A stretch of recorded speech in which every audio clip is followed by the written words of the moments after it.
Resistencia de materiales 2, unidad 4, flexión compuesta.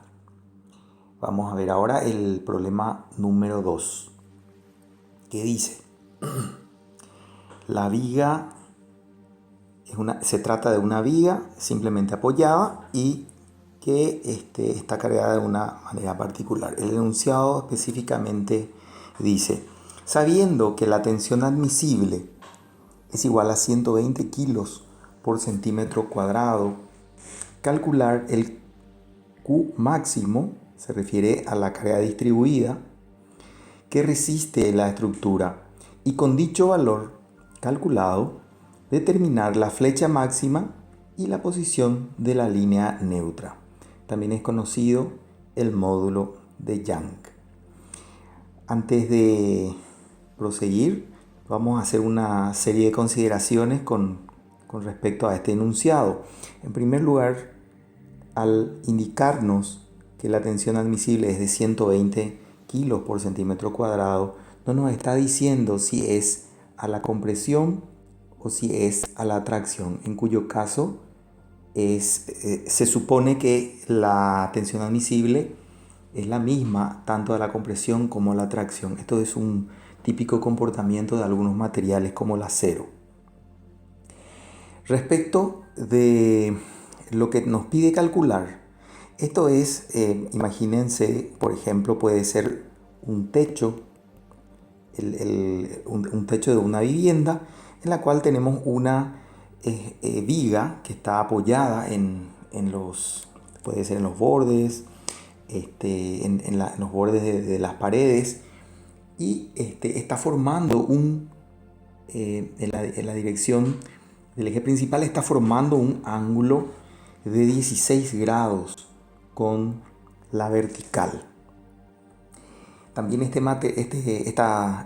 viga, al estar sometida a una carga distribuida, en realidad va a haber una zona que nosotros por conocimientos anteriores sabemos que se va a dar en el centro. Va a haber un lugar y va a ser el centro donde el momento flector va a ser máximo, y de hecho, si algo va a fallar sería en esa sección. Ahora, respecto de los puntos diversos de esa misma dentro de esta sección, en qué punto de esta viga va a ocurrir el fallo, es lo que vamos a analizar seguidamente. Esto, haciendo un poco aprovechando el problema y haciendo una generalización, esto es lo que ocurre, o esto nos da una idea de la importancia de lo que puede ocurrir en cuanto a las tensiones cuando la carga, en vez de estar aplicada según un eje principal, está levemente inclinada, como es en este caso. 16 grados no deja de ser un valor importante, pero cuando estamos pensando en función de montaje, también en función de construcción de techos, los errores mismos pueden hacer que ocurra una desviación de la carga respecto de un eje principal. Acá, con este problema, de alguna manera vamos a establecer el impacto de este efecto de inclinación. Yendo a la solución del problema, pasamos entonces a lo siguiente. Antes de empezar la solución del problema, hemos preparado, a fin de facilitar, todos los números que corresponden a las propiedades geométricas del problema. Se pide a los estudiantes que esto, de todas maneras, hagan los cálculos, porque normalmente en los exámenes esto no viene precalculado. Normalmente, por lo menos, tienen que tener práctica en el cálculo de estos números. Ahora bien, una vez entendido la distribución en general de las cargas, pasamos perdón, de los datos geométricos, pasamos a hacer un análisis respecto de lo que implica esta carga distribuida que está aquí indicada. Así como hemos visto y conocemos, cuando nosotros tenemos una pieza sometida a una viga simplemente apoyada, sometida a una carga Q, el momento máximo y también la deformación máxima se da en el centro. Y aplicando sumatorias de fuerza y sumatorias de momento, podemos determinar que el momento máximo en el centro de la viga va a ser QL sobre 8. La explicación de esto está aquí indicada. Ahora bien, esto lo que nos dice es que de alguna manera podemos saber la sección, o mejor dicho, el módulo o el valor de la carga Q convertida en valor de momento que está afectando la sección más solicitada de la viga, que es el centro de la misma. Sin embargo, dicho esto, lo que nosotros sabemos es que esta carga y este momento está aplicado en esta dirección. Para poder encontrar los valores de tensión y los puntos de mayor valor, de mayor esfuerzo, necesitamos pasar a la siguiente fase del análisis. En primer lugar, evaluamos y nos damos cuenta que estos son los ejes principales, por un lado. Por otro lado, este sería el plano de cargas. Nosotros sabemos, por lo que estudiamos en la parte teórica, que cuando el plano de las cargas corta un par de ejes principales, o sea, un cuadrante respecto a los ejes principales, entonces la línea neutra está cortando los otros dos cuadrantes. La carga corta estos dos cuadrantes, entonces la línea neutra está pasando por los otros dos cuadrantes. Eso es algo que lo sabemos que ocurre. Lo otro es que dado el tipo de carga, acá no tenemos carga normal, entonces solamente existen cargas de flexión. Cuando vamos a analizar esta flexión y aplicando el principio de superposición, al proyectar el momento en la dirección y lo convertimos en momento alrededor del eje Z y también momento alrededor del eje Y. Con esto lo que hacemos es determinar, por ejemplo acá, cuando analizamos el momento alrededor del eje Z, determinamos la distribución de las tensiones, que va a ser triangular, conforme a la fórmula de la flexión simple. Momento flector por I sobre I sub Z, donde este es el eje Z. La misma cosa en la otra dirección. Acá sería momento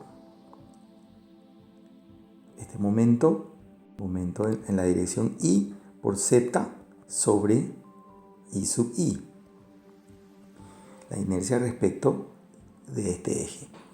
Entonces, sabemos por superposición que cualquier punto que queramos saber cuál es su valor de tensión, simplemente tenemos que componer y sumar este valor de tensión más este valor de tensión y ahí vamos a saber cuánto es el valor de tensión de ese punto. Y también sabemos que si, por lo que dijimos recién, que si el plano de carga corta estos dos cuadrantes, la línea neutra cortará los otros dos.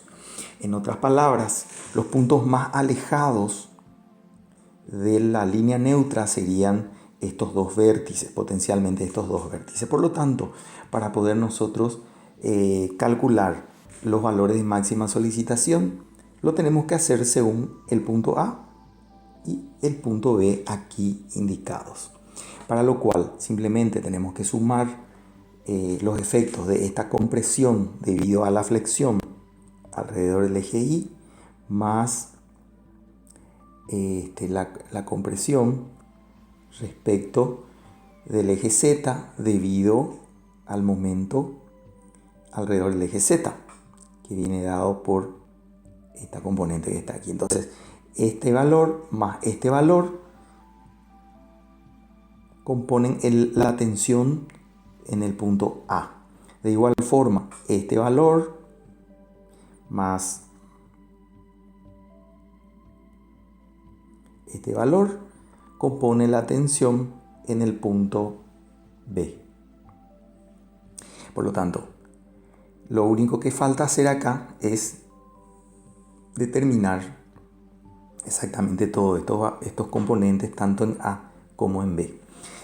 Si nosotros pudiéramos darnos cuenta si el punto A está más lejos de la línea neutra que el punto B, no hace falta más verificar el punto más cercano a la línea neutra, porque nosotros sabemos que cuando más lejos está el punto en cuestión de la línea neutra, mayor será la solicitación. Y esto es así porque la composición de estos dos diagramas genera un diagrama, como estoy indicando aquí, donde aquí hay compresión y aquí hay tracción.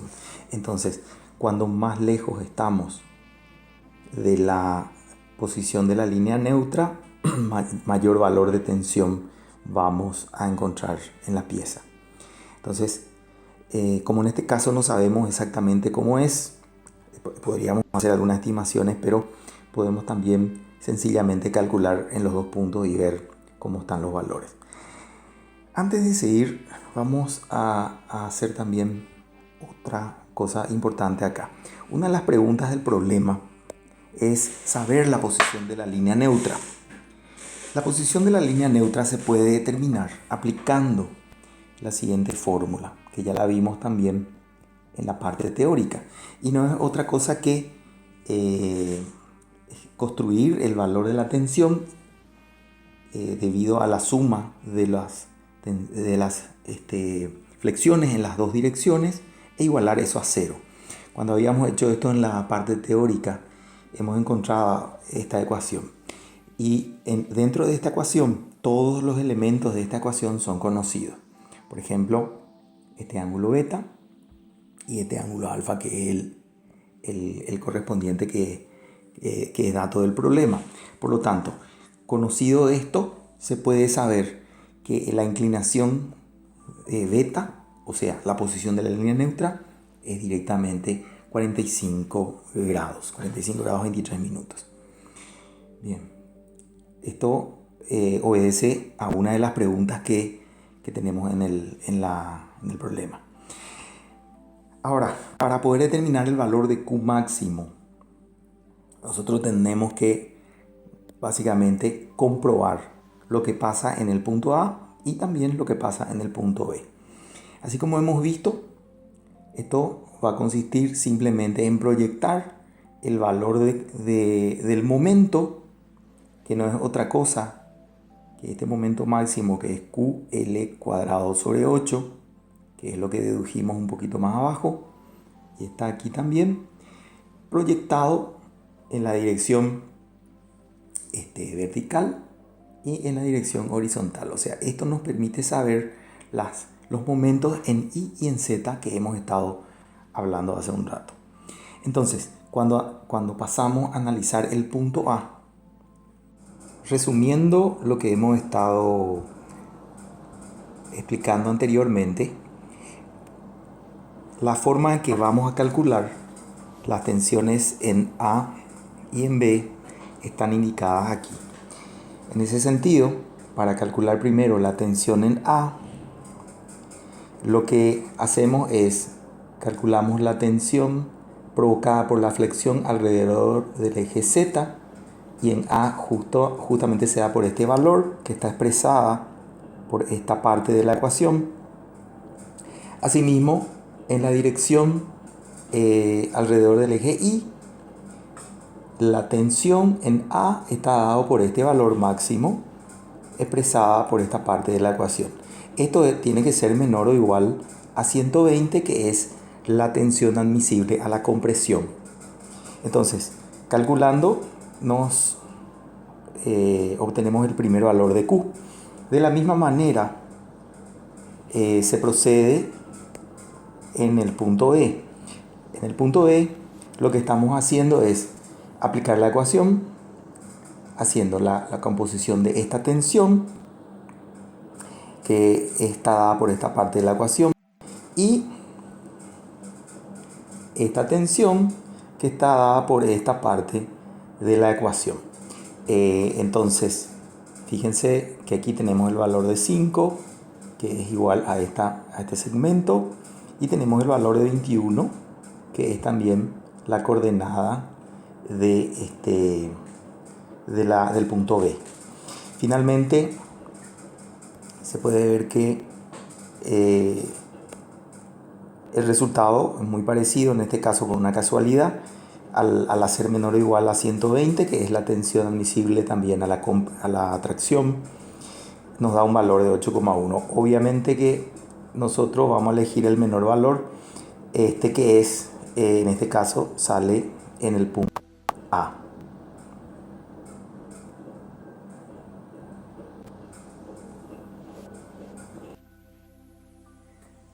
La última pregunta del problema pide que se determine el valor de la flecha máxima.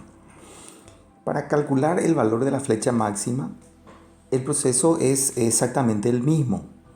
En este caso, nosotros cuando estamos mostrando este problema para la clase todavía no vimos cálculo, en la parte teórica no vimos cálculo de la flecha en piezas sometidas a flexión oblicua o flexión oblicua compuesta. Sin embargo, en realidad esto no tiene mucho secreto, consiste simplemente, como el caso anterior, de determinar por el principio de superposición, determinar las deformaciones en cada uno de los dos ejes principales. Eso significa,